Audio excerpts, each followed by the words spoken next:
Welcome back to Virginia This Morning. This Partners in Healthcare segment is brought to you by the Crossings at Bon Air. Their team promotes independence of mind, body, and spirit. The Crossings at Bon Air offers just about everything you'd need on a nearly 18-acre campus. Diane Denny and resident John McJunkin join us this morning, and I tell you, John, you are a live wire. I got to tell you, my friend. I don't know. Thank you.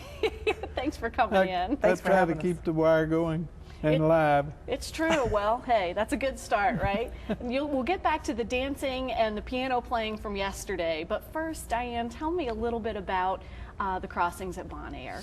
Thank you. The Crossings at Bon Air is an independent assisted and memory care facility. We also have the Laurels of Bon Air, which is a skilled facility on the campus right with us, which works very well. At our community, the best part I think about our community is the culture that has evolved over the last year since we've been opened, with residents like John and his wife Wanda who have moved in with us. It's amazing the passion and that has come from our staff as well. It's just a very good experience. We have a lot of the same amenities that others have, but our culture is really a place to be independent and have a good time. And John, you were telling me a little bit earlier, that's one of the main reasons you and your wife are there. You just really like the vibe of the community. Yes, very much so. We have found it to be a place with all friendly people and nice people to live with. Yeah. You know, it's a mixture that turns out real good because of the caring. People are caring and concerned with each other, and it just makes it a beautiful place to live. And when you and your wife were looking around, you'd been in Tennessee, you'd been down to Florida, and then you made your way up to Virginia. Your daughter's here, right? That's right. Mm-hmm. That's the reason I find that a lot of them end up with daughters. Not many sons doing much of that, but mostly daughters. And of course, for 3 years, our daughter tried to get us to make the change, and we fought her off. Mm-hmm. And we had been up here and visited many times and gone to different places, but the Crossings is the first place that we decided was the place we belonged.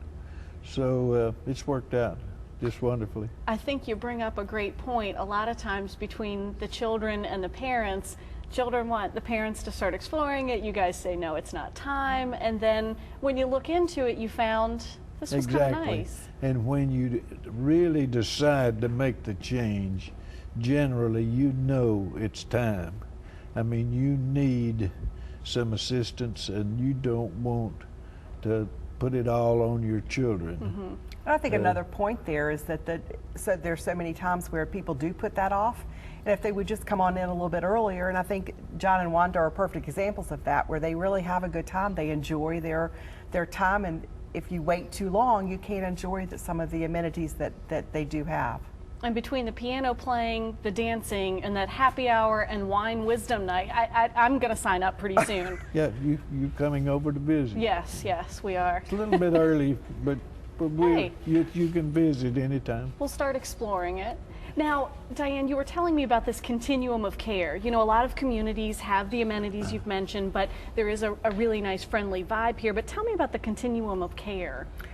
Our community is set up where we have a very small, minimal community fee, entrance fee, very minimal, and they can come into independent living. As their needs change, we have assisted living and a memory care unit in our same building. And then across the parking lot, we have the Laurels of Bon Air, which is a skilled nursing facility. So we have found that to be a really good relationship. If our folks, heaven forbid, but if they were to fall and break a hip or something and need the skilled rehab, then they can go across the parking lot for their rehab, and then they can still see their apartment right across the street, right across the parking lot. When they're finished, they can come back to our community, back to their home, whether it be an independent or assisted, either one. And then as their needs change, if they need a little bit more assistance, and they can just move right down the hallway with the same staff, the same community that they've been accustomed to, and get the care that they need. So pretty much between all of us, we can meet whatever needs they might have. Awesome. Well, John, it was fantastic to meet you, and all the best to you and Wanda, and thanks, Diane. Thanks for having us. All right. Thank you. You're welcome. Find out more about the crossings at Bon Air, one of your partners in healthcare, by calling 560-1440, or you can visit online anytime, thecrossings@bonair.com. The campus is conveniently located at the interchange of Powhite Parkway and Midlothian Turnpike and Pinetta Drive, directly behind the post office. Greg and Cheryl, I tell you what, dancing and piano playing, I think I'm heading over there.